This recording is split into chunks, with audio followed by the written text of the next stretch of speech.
Hello everyone, this is Ram Bishnoi and you're watching geography गुरु। आज के इस एपिसोड में, इस वीडियो में हम बात करने वाले हैं आपके एग्जाम्स की, बात करेंगे हम आपके एग्जाम स्ट्रेटजी की, बात करेंगे हम आपकी स्मार्ट स्किल्स की और बात करेंगे आपके एग्जाम प्रेजेंटेशन की, यानी कि आपको आंसर्स कैसे लिखने हैं, क्या करना है, क्या नहीं करना, डूज की बात करेंगे, डोंट्स की बात करेंगे। आमतौर पे आप देखते होंगे कि जब स्कूल में एग्ज़ाम्स होते हैं, आपके प्री बोर्ड्स होते हैं, या फिर आप 9th क्लास में जो आपके साथी हैं, तो क्लास में काफ़ी अच्छा खासा कंपटीशन रहता है। काफ़ी सारे स्टूडेंट्स होते हैं जिनके मार्क्स आसपास होते हैं, और जब बोर्ड के रिजल्ट्स आते हैं तो उसमें वो गैप काफ़ी ज़्यादा दिख जाता है। कई बार ऐसा भी होता है कि जो टीचर्स हैं वो भी शॉक्ड रह जाते हैं कि अच्छा, ये बच्चे तो बिल्कुल पास पास थे, एक का स्कोर इतना कम कैसे रह गया, दूसरे का स्कोर इतना ज़्यादा कैसे रह गया, एक के 96 आ रहे हैं, दूसरे के 77 आ रहे हैं, डिफरेंस कहाँ रह गया। वो डिफरेंस रह जाता है कि आप एग्ज़ाम डे के दिन जा कर के अपने आंसर्स को कैसे प्रेजेंट करते हो, कौन सी मिस्टेक्स है जो वहाँ पर आप कम से कम करते हो, आपका बैकअप प्लान क्या होता है, क्योंकि हमें एक बैकअप प्लान लेकर के चलना होता है। उसको लेकर के भी हमारी एक प्रॉपर स्ट्रेटजी की रिक्वायरमेंट होती है। जो बच्चा एग्ज़ाम की स्ट्रेटजी को ठीक तरीके से समझ के जाता है, अपनी एक स्ट्रेटजी को लेकर के जाता है, वो बच्चा वहाँ पर जाकर के अच्छा स्कोर करने वाला है। जनरली मैं स्टूडेंट्स के साथ भी शेयर करता हूँ कि किसी स्टूडेंट के अगर 82% मार्क्स आ रहे हैं और दूसरे के अगर 98% मार्क आ रहे हैं, इसका मतलब कि उनका लर्निंग लेवल एक जैसा है। 82% अगर किसी के मार्क्स आ रहे हैं, इट मीन्स दैट उस बच्चे को सब कुछ आता है, मोस्ट ऑफ द कंसेप्ट्स उसके क्लियर हैं। तो वो 16% का गैप कहाँ रह गया? वो गैप रह गया कि उसने एग्जाम में जाकर के जिस तरीके से आंसर्स लिखे, जिस तरीके से उसने क्वेश्चन पेपर को डील किया, उस तरीके से दूसरा बच्चा डील नहीं कर पाया। डील क्यों नहीं कर पाया? क्योंकि उसे लगता नहीं था कि इसको लेकर के भी कुछ स्ट्रेटजी की ज़रूरत पड़ेगी। उसे लगता था कि बस मैं अच्छे से तैयारी कर ली है और वहाँ जाकर के दे दनादन मैं लिखाऊंगा और बस हो गया। और जब रिजल्ट आता है तो वो बहुत चक्का रह जाता है। उसे लगता है कि मुझे सारे क्वेश्चंस आते थे, सब कुछ मैंने अच्छे से लिखा है, ये मार्क्स कहाँ डिडक्ट हो गए। तो हम वो सारी चीज़ें यहाँ पर डिस्कस करने वाले हैं। तो जब हम एग्ज़ाम डे की बात करते हैं ना, तो आपको 3 चीज़ों की ज़रूरत होती है। एक तो आपके पास एग्ज़ाम टूल्स होने चाहिए, जैसे आपके pen, pencil, eraser, scale, admit card, ये लेकर के जाते हो। दूसरा है आपकी प्रिपरेशन अच्छे से होनी चाहिए, और तीसरा है उस वक्त हमें क्या करना है। उस वक्त क्या करना है? कब? जब आपके पास क्वेश्चन पेपर पहुंचेगा, उस क्वेश्चन पेपर से कैसे डील करना है। पहली चीज़ हमारी ये रहेगी।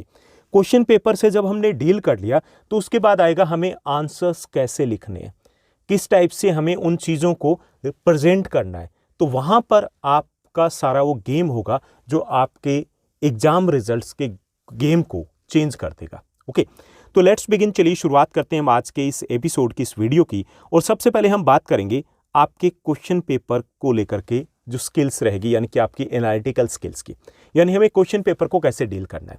जब आप एग्जाम सेंटर में पहुंचोगे, आप टाइम से पहले ही पहुंच जाओगे और आपको 15 मिनट्स पहले क्वेश्चन पेपर दे दिया जाएगा। अब वो जो क्वेश्चन पेपर दे दिया जाएगा वो 15 मिनट्स है, वहां से आपका गेम स्टार्ट हो गया, 1 2 3 एंड गो।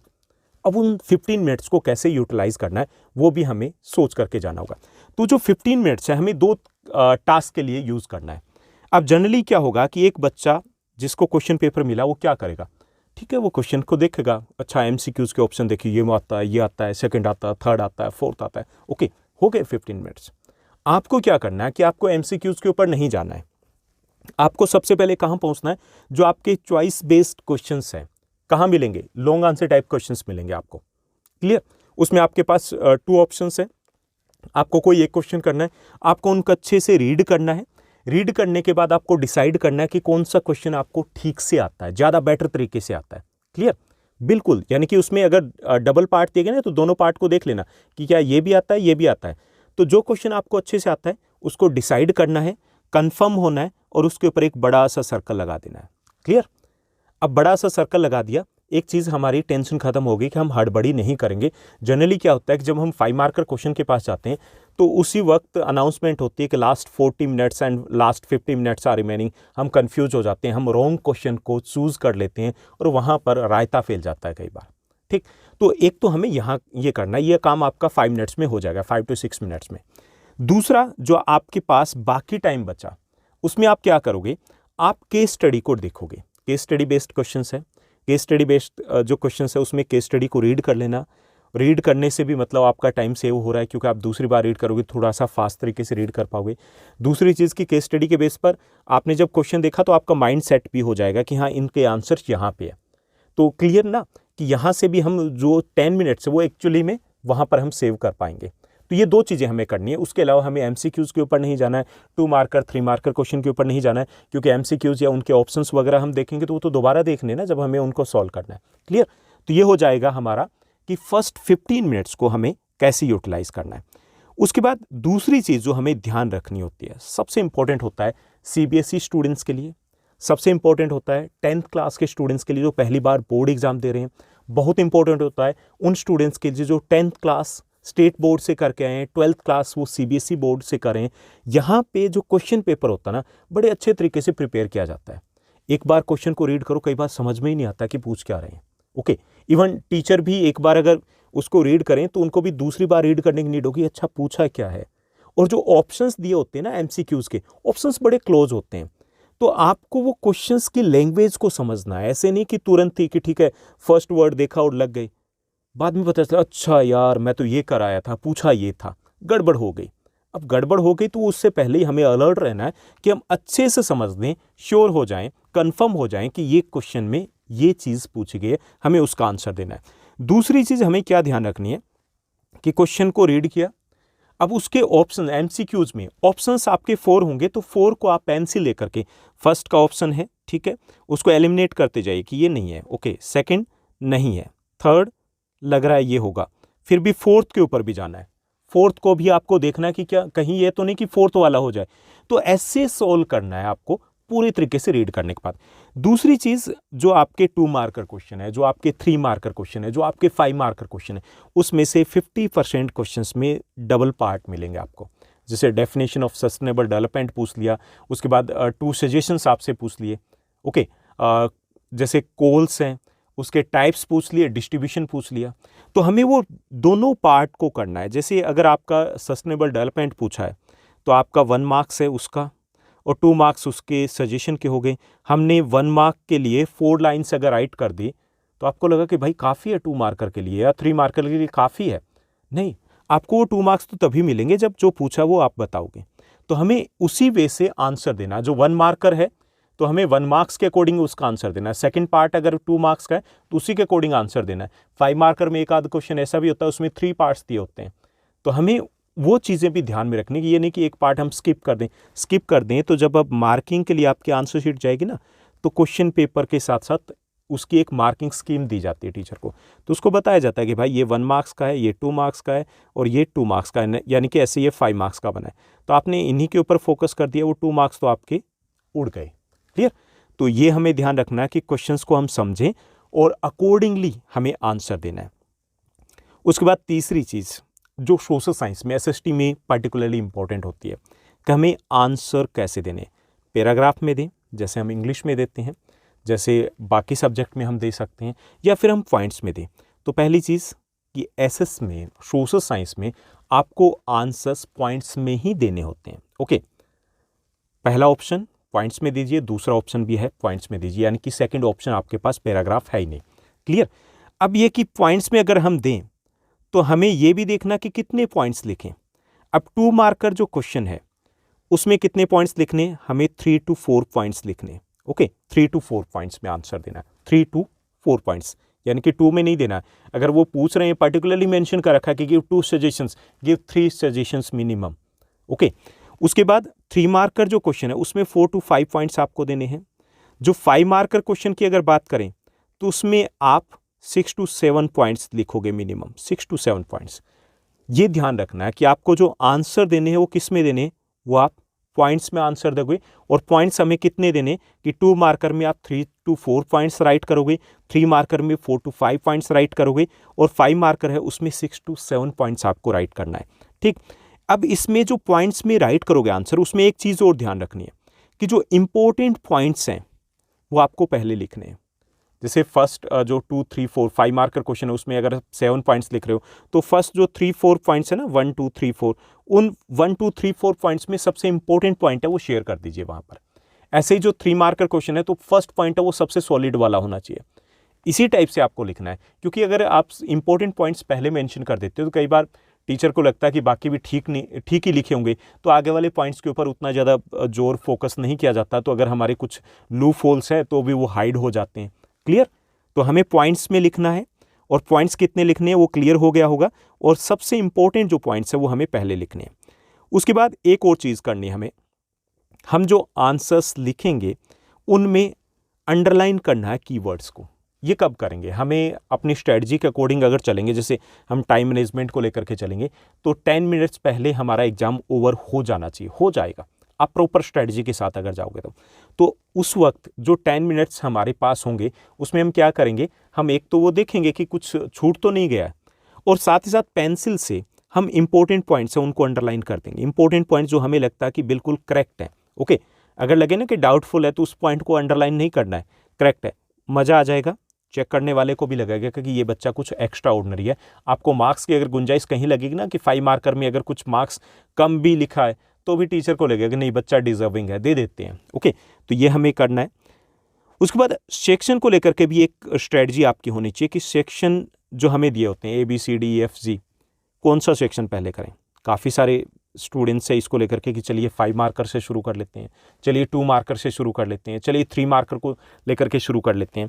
तो कौन सा सेक्शन पहले करें, और अलग अलग टीचर से अगर डिस्कस करोगे ना तो हो सकता है उनके भी मतलब व्यूज़ है वो अलग अलग हो सकते हैं। तो अब अगर हम 10th क्लास की बात करें, सोशल साइंस की बात करें, तो आपको सेक्शन A के साथ ही पहले शुरू करना चाहिए। किसके साथ? सेक्शन A के साथ। जो आपका सेक्शन A है जिसमें आपको MCQs दिए गए, क्लियर? जो आपके 20 MCQs है वही आप पहले करोगे। इसमें क्या करना है कि आप पहले कर लीजिए, ठीक है, और जो जो क्वेश्चन करे उसके ऊपर मार्क करते जाना, और जो नहीं किया आपने उसके ऊपर बड़ा सा एक सर्कल लगा देना, double circle, okay, double circle. तो उसमें आपको बाद में क्वेश्चन पेपर देखो तब भी याद आ जाए कि उसको एक बार स्किप कर सकते हो, आपको लगे कि किंतु परंतु या डाउट है तो, ठीक। लेकिन 1 मार्कर के साथ जाने से क्या होगा कि एक तो 1 मार्कर में ज़्यादातर चांस है कि जो अच्छे बच्चे हैं उनका स्कोर अच्छा रहने वाला है, तो टीचर का माइंड सेट हो जाता है कि बच्चा पढ़ाकू है, क्लियर। दूसरा ये कि 1 मार्कर क्वेश्चन आपके टाइमली निपट गए तो 5 मार्कर के ऊपर थोड़ा सा ज़्यादा आप फोकस कर पाओगे। अब अदरवाइज़ क्या होता है कि अगर हम 5 मार्कर के साथ जाते हैं पहले, तो हमने 5 मार्कर को अगर टाइम ज़्यादा दे दिया तो दिक्कत है कि कहीं हमारे 2-3 मार्कर 1 मार्कर को लेकर के कोई इश्यूज़ ना आ जाए। 5 मार्कर क्वेश्चन में एक क्वेश्चन है जो हमारा गड़बड़ हो गया, मान लीजिए मार्क्स डिडक्ट हो गए, तो वहाँ पर भी दिक्कत आ जाती है कि उसको 2 और 3 मार्कर में हमारे मार्क्स है डिडक्ट होने के चांसेस बढ़ जाते हैं, क्योंकि लगता है कि नहीं बच्चा बिलो एवरेज या एवरेज के आसपास है। और हम थोड़ा सा कन्फ्यूज़ भी रहते हैं कि कितना लिखें, क्योंकि हमें लगता है कि अभी तो सारा पेपर पढ़ा है, ये फर्स्ट 4 ही क्वेश्चन हो रहे हैं, फर्स्ट 4 ही क्वेश्चन हो रहे हैं। तो एटलीस्ट जब हम 5 मार्कर के पास जाते हैं ना लास्ट में, तो हमें वो आइडिया रह जाता है कि हमारे पास इतना टाइम पेंडिंग है, इतना टाइम हमारे पास रहता है। तो इसलिए हमें सेक्शन A के साथ शुरुआत करनी है। लेकिन एक चीज़ ध्यान रखिएगा कि जो सेक्शन A के सारे क्वेश्चन है वो एक साथ ही करने हैं। आप जैसे मैंने बताया कि क्वेश्चन नंबर आपने लिख दिया, ठीक है, आप उसका स्पेस छोड़ दीजिए अगर आपने एक क्वेश्चन को बीच में 1 या 2 क्वेश्चन MCQs है जो बाद में करना चाहते हो, लेकिन सभी क्वेश्चंस सीक्वेंस के अकॉर्डिंग एक साथ ही कीजिए, अच्छा इंप्रेशन जाता है। ऐसा नहीं है कि अगर आप आगे पीछे लिखोगे तो, लेकिन कई बार छूट जाता है, गड़बड़ हो जाती है, टीचर को भी इश्यूज़ रहते हैं जो मार्किंग करने वाले हैं, तो थोड़ा सा उनको भी हम कंफर्ट फील करवाना है हमें, क्लियर। ऐसे 20 सेक्शन करें तो 20 सेक्शन के भी कोशिश करना है कि सारे क्वेश्चन एक साथ हो जाएं, C के एक साथ हो जाएं, D के एक साथ हो जाएं, ऐसे हमें कोशिश करना है। तो एक वो सिस्टमेटिक तरीके से चलता है, हम भी कंफ्यूज नहीं होते, हमारा कॉन्फिडेंस भी हाई लेवल पे रहता है, हमें भी पता चलता रहता है हम कहाँ पे ठहरे, कितना टाइम रहता है और क्या कुछ हमारा पेंडिंग रहता है। अदरवाइज़ हम वहीं पर घूम जाते हैं, हमें खुद को ही नहीं पता होता कि क्या कर लिया, क्या रह गया। तो इसलिए हमें इसी स्ट्रेटजी से चलना है, सीक्वेंस के अकॉर्डिंग ही हमें चलना है, क्लियर। हाँ, 2 मार्कर 3 मार्कर में एक आध क्वेश्चन अगर रह गया तो स्पेस छोड़ दीजिए। हाँ, अगर ऐसा कुछ होता है कि बहुत ज़्यादा ही आपको लग रहा है कि नहीं आ ही नहीं रहा, ठीक है, उसको आप एंड में कर सकते हो, लेकिन 1 मार्कर एक साथ करने आपको, क्लियर। तो ये रहेगी आपको सेक्शन के अकॉर्डिंग कि किस सेक्शन के साथ हमें पहले जाना चाहिए। उसके बाद हम बात करेंगे आपके टाइम मैनेजमेंट की, कि आपको कितना टाइम देना है एक क्वेश्चन को या एक सेक्शन को। देखिए आपके पास नियर अबाउट हम मान के चलें कि 1 मार्क के लिए आपको 2 मिनट्स देने हैं, ठीक। तो आपके पास अगर 20 हम 1 मार्कर की कोशिश बात करें तो 21 मार्कर यानी कि MCQs है वो आपके 30 मिनट्स के आसपास, 30 to 35 मिनट्स आप लीजिएगा। 5 मिनट्स आप यहाँ पर भी सेव कर सकते हो। ऐसे ही आपका 2 मार्कर क्वेश्चन है तो 4 मिनट्स में करना है, 3 मार्कर क्वेश्चन है तो उसको 6 मिनट्स में करना है, 5 मार्कर क्वेश्चन है तो उसको 10 मिनट्स आपको देने हैं, यानी इसी के अकॉर्डिंग चलना है। इसके अकॉर्डिंग अगर चलोगे तो आपके पास नियर अबाउट एंड में 10 मिनट्स के आसपास 10 to 15 मिनट्स है वो बच जाएंगे। वो 10 to 15 मिनट्स है उसमें आप रिवाइज करोगे, रिवीजन करोगे, आपकी आंसर शीट को रिविजिट कर पाओगे कि उसमें कुछ रह तो नहीं गया है, ओके, और उसमें हम अंडरलाइन भी कर पाएंगे। तो हमें वो स्ट्रेटजी इसी के अकॉर्डिंग सेट करनी है कि ठीक है, आप टाइम देखोगे, टाइम के अकॉर्डिंग देखना कि ठीक है हमारा कितना हो गया, हमारा 20 मार्क्स का हो गया, 20 मार्क्स का हो गया तो इट मीन्स दैट आपका मैक्सिमम 40 मिनट्स लगने चाहिए, ओके। आपका अगर 40 मार्क्स का हुआ है तो इट मीन्स दैट आपके पास 80 मिनट्स ही लगने चाहिए। क्लियर? इस टाइप से स्ट्रेटजी को लेकर के चलना है। तो वो आपका जब आप प्री बोर्ड वगैरह दोगे तो वो चीज़ें आपको वहाँ पर भी अप्लाई करके देखना है कि क्या ये चीज़ें ठीक जा रही है। क्लियर? उसके बाद हम टाइम मैनेजमेंट की बात करेंगे आपकी आंसर शीट प्रेजेंटेशन की, यानी कि इससे पहले हम डिस्कस कर रहे थे जनरल कंसेप्ट्स जो हमारे क्वेश्चन पेपर को लेकर के रहेंगे कि हमें ये चीज़ें सोच करके जानी है। अब हमें आंसर शीट में अपने आंसर्स जो लिखने हैं, राइट करने हैं, तो वो बहुत बड़ा रोल प्ले करेंगे कि हमें कितना स्कोर मिलने वाला है। कई बार ये होता है कि हमने उतना अच्छा तरीके से हमें आंसर नहीं आ रहा था, लेकिन हमारी प्रेजेंटेशन इतनी ऑसम थी, इतनी अच्छी थी कि हमें मार्क्स है वो अच्छे मिल गए। तो इसमें पहली चीज़ जो हमें याद रखनी है कि जब हम आंसर शीट में अपने आंसर्स को राइट करेंगे तो हमें क्वेश्चन का करेक्ट नंबर मेंशन करना है। क्लियर? क्वेश्चन का करेक्ट नंबर, यानी कि हमने 1 2 3 4 कर रहे हैं, बीच में एक स्किप हो गया, वहाँ पे हमने 4 लिख दिया, फिर लगा कि चलो 5th का आंसर दे दें, स्किप हो गया, वो आंसर हमारा रॉन्ग हो जाएगा। ठीक। दूसरा ये कि इसमें ऐसा भी हमें श्योर करना है कि क्वेश्चन का जो आंसर है, कई बार तो ऐसे आगे पीछे हो जाता है, कई बार ऐसा भी होता है 10th क्लास के स्टूडेंट से उन्हें लगता है कि मैं फर्स्ट कर रहा हूँ, सेकंड कर रहा हूँ, 10th कर रहा हूँ, चाहे वो मैं कर 17th रहा हूँ, उसको क्वेश्चन नंबर 10 ही हमने मेंशन कर दिया। हो जाता है ऐसा, प्रेशर में हो जाता है, या फिर किसी ने टोका नहीं इसलिए हो जाता है। तो ये ध्यान रखना है कि क्वेश्चन पेपर में जो क्वेश्चन नंबर है वही क्वेश्चन नंबर हमें मेंशन करना है और स्किप ना हो जाए, इस चीज़ को ध्यान में रखना है, क्योंकि अगर स्किप हो गया तो हो सकता है कि वहाँ पर उस आंसर को चेक ही ना किया जाए, हो सकता है ऐसे, ओके। दूसरा ये कि अगर ऐसा कुछ गड़बड़ हो जाती है तो इंप्रेशन भी आपका खराब जाता है, मार्क्स डिडक्ट होने के भी चांसेस रहेंगे। तो पहली चीज़ हमें याद रखनी है। दूसरी चीज़ जो आम तौर पे अमूमन आप में से 50% स्टूडेंट्स करते होंगे कि don't repeat question number on the next page. Next page पे क्वेश्चन नंबर को हमें रिपीट नहीं करना है। क्या करते हैं कि ये हमारी आंसर शीट है, ये हमारा फर्स्ट पेज है, ये हमारा सेकंड पेज है, यहाँ पे क्वेश्चन हमने लिखा, यहाँ पे आ गया क्वेश्चन नंबर, ये चल रहा है 21, यहाँ पे उसका आंसर नेक्स्ट पेज पे जा रहा है, यहाँ पे हमने दोबारा लिख दिया क्वेश्चन नंबर 21, यहाँ पे टीचर ने ओके ओके लगा दिया, यहाँ पे ओके किया, वो बात कर रहा था, उसका फोकस नहीं था, टीचर को लगा कि ये आंसर यहीं से स्टार्ट हुआ है, 5 मार्कर आपका क्वेश्चन है या 3 मार्कर है, उसको लगा कि यहाँ पे इतना सा है तो यहाँ पे उसने मार्क्स दे दिए कम, आपको हो गया लॉस। तो हमें क्वेश्चन जो यहाँ से आपने लिखा क्वेश्चन नंबर 21, तो यहाँ पर दोबारा से रिपीट नहीं करना है। क्लियर? यहाँ पे आपने नीचे पीटीओ लिख दिया, ठीक है, वो नेक्स्ट पेज पे जा रहा है, तो यहाँ पे दोबारा से क्वेश्चन नंबर 21 मेंशन नहीं करना है, भूल के भी मेंशन नहीं करना है। क्लियर? तो ये आपको ध्यान रखना है। दूसरा ये कि जो एमसीक्यूज के आप आंसर दोगे, एमसीक्यूज के, उसका कंप्लीट आंसर आपको लिखना है।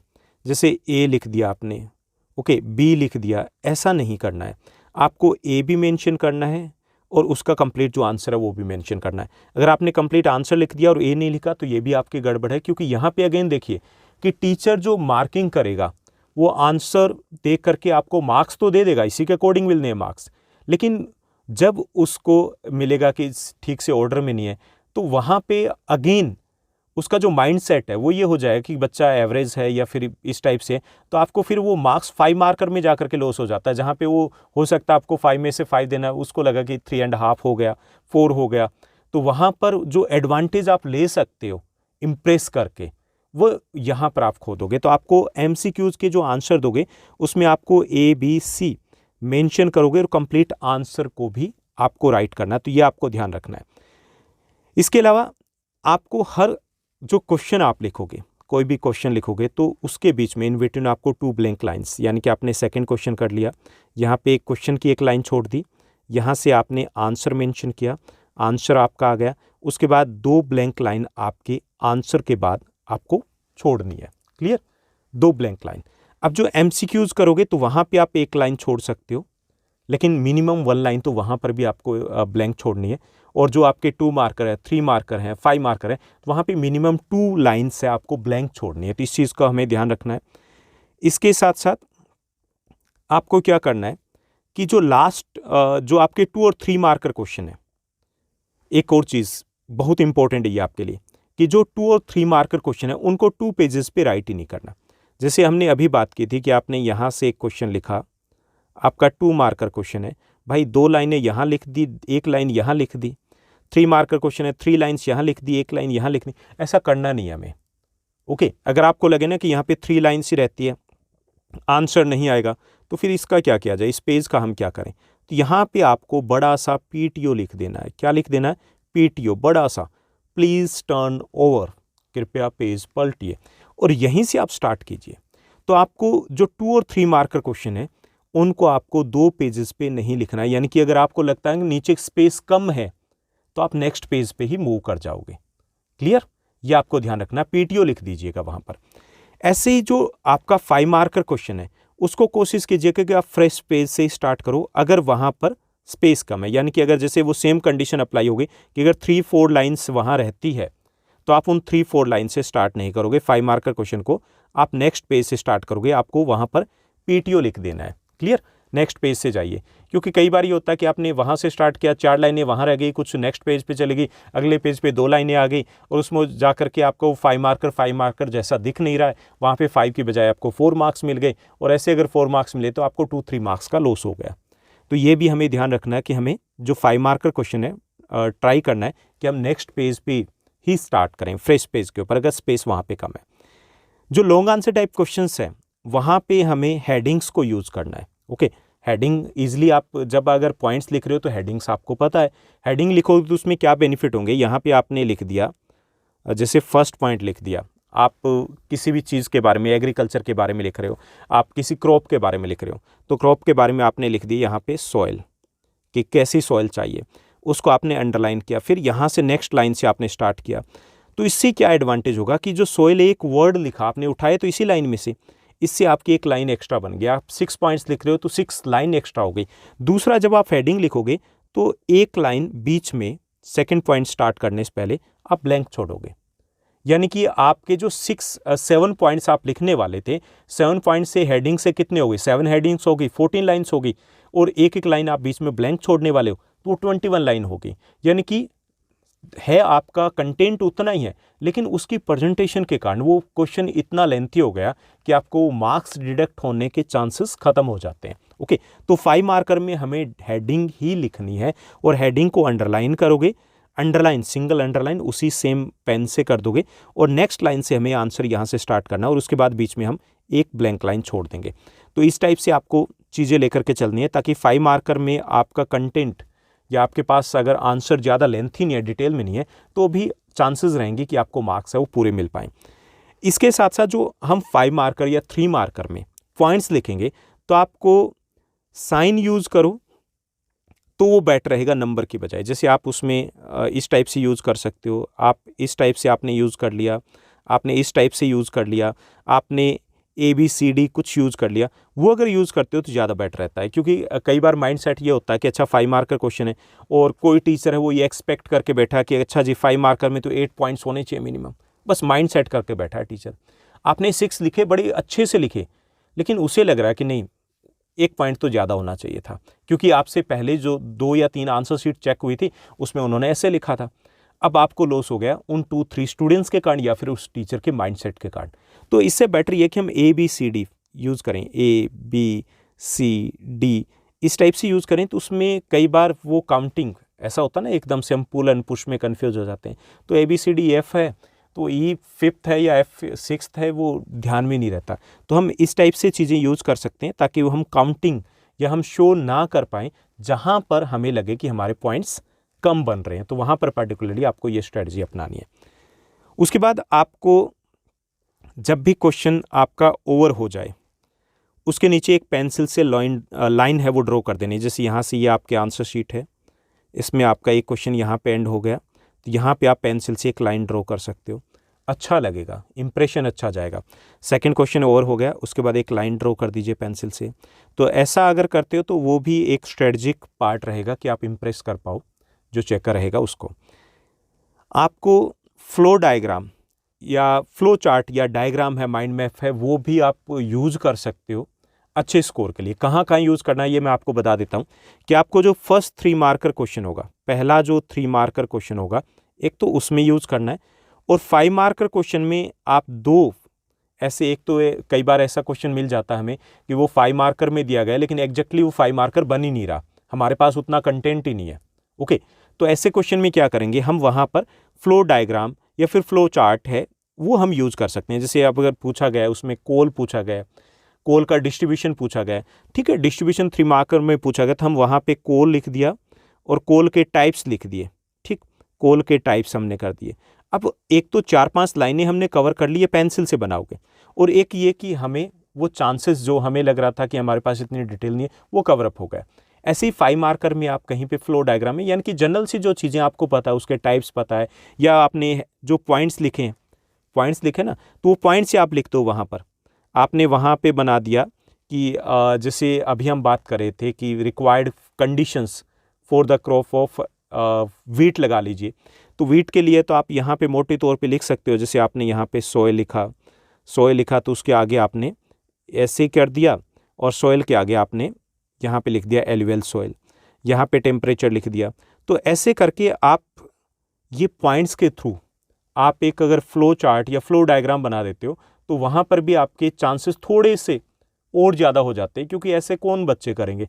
एक टीचर है जो आंसर शीट चेक कर रहा है तो उसमें वो 300 के आसपास आंसर शीट उसे मिलेगी जो 10 डेज़ या 15 डेज़ के बीच में, तो उसको जो आंसर शीट मिलेगी तो उसमें 1 या 2 बच्चे ऐसे होंगे जो इस टाइप से डायग्राम वगैरह यूज़ करेंगे, इम्प्रेस तो होगा, ठीक। तो ये कर सकते हो, और पर्टिकुलरली उस क्वेश्चन में तो ज़रूर करना है जहाँ पे लगे कि भाई लिखने के लिए मुझे कुछ नहीं पता है, ज़्यादा नहीं पता है, तो ये हमारा बैकअप स्ट्रैटेजी रहेगी कि हम इस टाइप से कुछ चीज़ें करें ताकि हमें 1 मार्क्स हैं या 1 मार्क है या फिर 2 मार्क्स हैं वो हमें एक्स्ट्रा मिल पाए जो हमारे जा सकते थे। करेक्शंस को टेकल भी ठीक से करना आपको। करेक्शंस को लेकर के, करेक्शंस को क्या लेकर के है कि कई बार हमने क्वेश्चन लिखा और वो रॉन्ग हो गया, ठीक है, हम लगते हैं ऐसे ऐसे ऐसे ऐसे ऐसे, ऐसा नहीं करना है। अगर कोई आपको लगता है कि क्वेश्चन रॉन्ग हो गया है, टोटली रॉन्ग हो गया है, तो आप लिखिए आंसर उसकी जगह, और उस क्वेश्चन के ऊपर आप ओवर अटेम्प्ट लिख सकते हो। क्या लिखोगे? ओवर अटेम्प्ट, सिंपल, बड़ा सा ओवर अटेम्प्ट लिख दिया, दैट इज इनफ। अगर आपको क्रॉस करना है किसी क्वेश्चन को तो आप इतना कर दोगे एक ही बार, दैट्स इनफ, काफ़ी रहेगा। इसके अलावा अगर कोई वर्ड है वो मिस्टेक हो गई है तो उसमें आपने ये वर्ड जैसे केयरफुली है, इसको क्रॉस करना है तो एक लाइन लगा दीजिए, दैट इज़ इनफ। आपको ये नहीं कि उसको ऐसे ऐसे करके आप करोगे तो उसमें पूरे पेज के ऊपर वही चीज़ दिखाई देती है। तो हमें करेक्शंस हैं उनको टैकल भी ध्यान से करना है कि हमें ओवर अटेम्प्ट को यूज़ कर सकते हो, सिंगल क्रॉस लगा सकते हो, किसी वर्ड को क्रॉस करने के लिए सिंगल लाइन लगाई जा सकती है, लेकिन ऐसा नहीं कि हम वहाँ पर पूरा का पूरा उसको ब्लैक ही कर दें, ये नहीं करना हमें। इसके साथ साथ हमें ये भी ध्यान रखना है कि इन बिटवीन आपको अपना पेन चेंज नहीं करना आंसर शीट के बीच में। कई बार स्टूडेंट्स करते हैं, पहले कोई और उठा लिया, दूसरी बार कोई और उठा लिया। हैंड राइटिंग हमें ख़राब नहीं करनी अपनी, कि जैसी भी हैंड राइटिंग है उसी के साथ चलना है। दूसरा ये कि हम इन बिटवीन अगर पेन चेंज करते हैं, नया पेन अगर हम लेते हैं तो उसमें 3-4 मिनट्स का डिफरेंस आ जाता है कहीं ना कहीं, क्योंकि वो स्मूथ नहीं चलता है। तो हमें थ्रू आउट द जो आंसर शीट हम लिख रहे हैं तो उसमें उसी सिंगल पेन का ही हमें यूज़ करना है।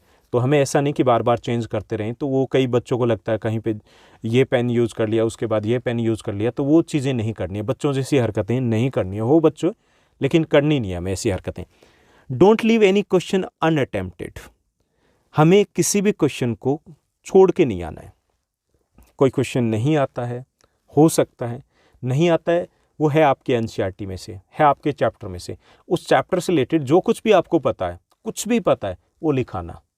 आपका 2 मार्कर क्वेश्चन कुछ भी नहीं पता, आपको एक वर्ड समझ में आया, उससे रिलेटेड कुछ भी लिख के आना, आपको 0.5 मार्क्स तो मिल ही जाएंगे, आधा नंबर तो आपको मिल ही जाएगा, क्योंकि मार्क्स हैं वो उसी के अकॉर्डिंग कि अगर आपने कुछ लिखा है और वो थोड़ा बहुत भी रेलिवेंट है तो उसमें 0 नहीं दिया जा सकता।